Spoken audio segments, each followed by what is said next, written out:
Hello, today I'm going to tell you the story of the 1963 Chicago school boycott, also known as Freedom Day. It is a lesser known event in the civil rights movement, but nonetheless very significant.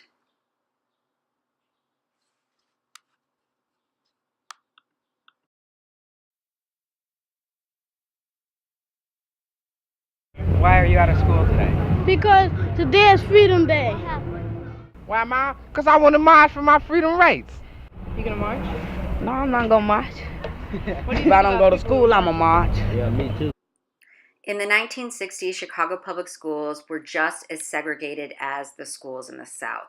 The only difference was that it wasn't de jure segregation or segregation mandated by law. It was de facto segregation, meaning it was caused by unfair practices in housing and in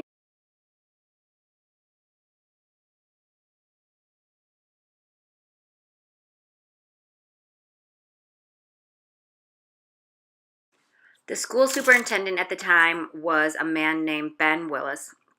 And Ben Willis made it no secret that he was anti integration, even though he claimed not to know the racial makeup of the schools.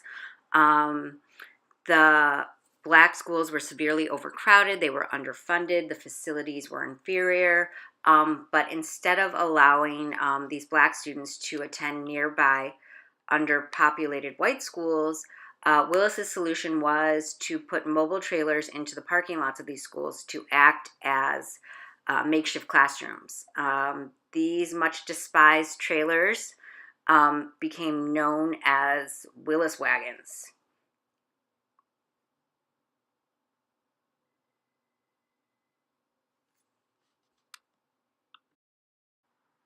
Fed up with how black students were being treated in Chicago, the overcrowding, the unfair practices in education, the segregation, community activists organized a boycott and encouraged Chicago Public School students to stay home. And on October 22nd, 1963, over 200,000 children stayed home from school in protest of segregation. 2-4-6-8, we don't want to segregate. 2-4-6-8, we don't want to segregate. 2-4-6-8, we don't want to segregate. 2-4-6-8. I think every child should have an equal opportunity to get a good education, and I think that we should have as much freedom as any other citizen of the United States. We as parents, I think we could do a great help if we walk in this Freedom March.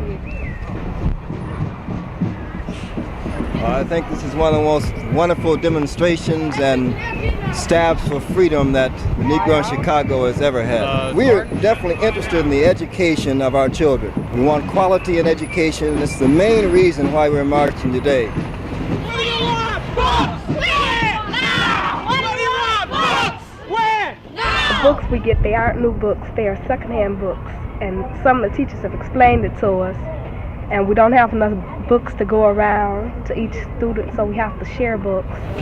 So what's your name? Ralph Davis. Ralph Davis, and what Yes. school do you go to? Waller right now. Waller? What about Waller's school? Well, right now it's in pretty bad shape. Why is it in bad shape? It's crowded. They got, mobile schools. Do you feel personally you're not getting the education that Personally, you're I entitled? feel that way. Yeah. I'm not getting what I should Yeah. because somebody is sharing what I should have all for myself.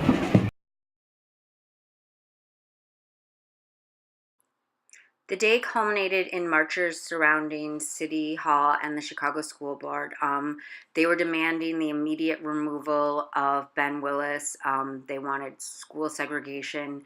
They wanted the removal of the Willis wagons. They also wanted transparency in terms of the racial breakdown of schools, as well as how the schools were being funded. Although change was slow to come, it did eventually happen. Willis still remained superintendent for another few years, although he did resign early. Integration did happen. Actually, one very powerful thing Freedom Day was that the school district lost a lot of money because of all the absences in one day. Also, the Chicago public schools were forced to put out a report on the actual demographic of their schools, and it actually shed a light on Chicago. And it encouraged students to become more active in their education. It empowered the community to take a stand against social justice, which later led to further protests. Go, go, go, go, go, go.